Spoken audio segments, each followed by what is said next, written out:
We go now to a primetime news follow-up. A former associate of a clergyman now being sought for questioning in connection with the mummification of an elderly woman says he saw the signs. The police say Delroy Jones, who lives in the U.S., is now a person of interest. This after, in an unsworn statement, the two women charged say they acted upon receiving instructions from him.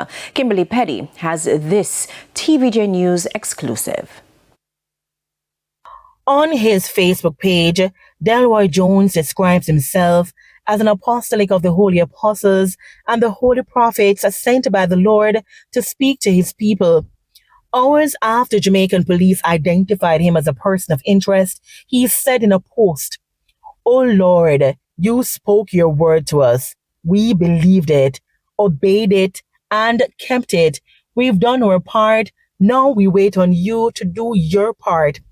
As we scrolled through his Facebook page, we observed several posts about the resurrection like this. On December 15, 2023, part of it read, "When you see the dead raised in Little London, Westmoreland, Jamaica, then Jamaica and the rest of the world will know for certain that I, Delroy Jones, is God's chosen servant, who he has sent to do his mighty work upon the face of the earth in the last days." Fast forward to the present, July 9, 3 days after the gruesome discovery was made in the house, he posted, "You all think it's over. Just hold your peace. Just wait. You'll see who is of God and who's of Satan. Many shall be ashamed."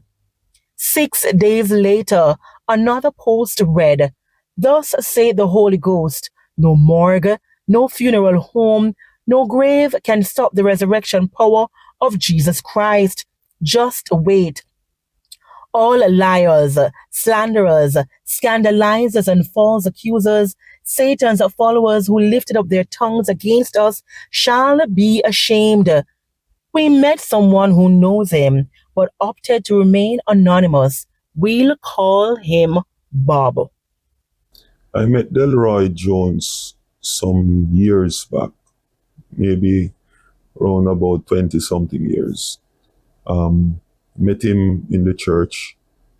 I was new convert in the church, and he was there for a bit. Very spiritual man as far as I knew. And we became very good friends, and we had our circle of friends too. The man revealed that Mr. Jones later left the church under controversial circumstances, and then he went overseas. He said they remained in contact, and in one of their conversations, he said Jones told him that he met a woman called Gina overseas who was in trouble. Notably, Gina Robinson was among two women recently charged for the parts they played in concealing Miss Distin's body. According to Bob, a conversation he had with Mr. Jones in December 2023 on WhatsApp left him completely disturbed. One of the things that he declared to me is that I would see what God is going to do in All Hope. I really didn't understand what he meant. And he sent me a picture of a lady. I didn't understand exactly what it meant, but I was really getting fed up of what he was saying and so forth and so on. And it only stopped when I said that I was going to get law enforcement involved.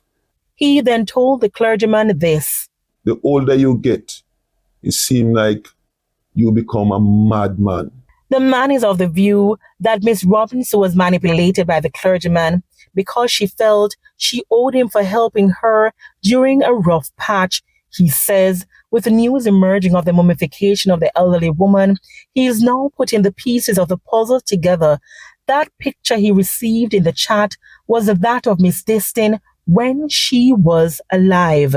But no, it is making sense to me because based off the location of the find and where he said that things would be happening and the picture of the lady, I mean, it was just sad.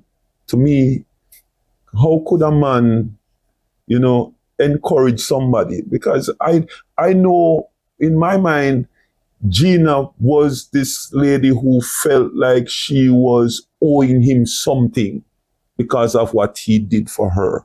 Kimberly Petty for TVJ News.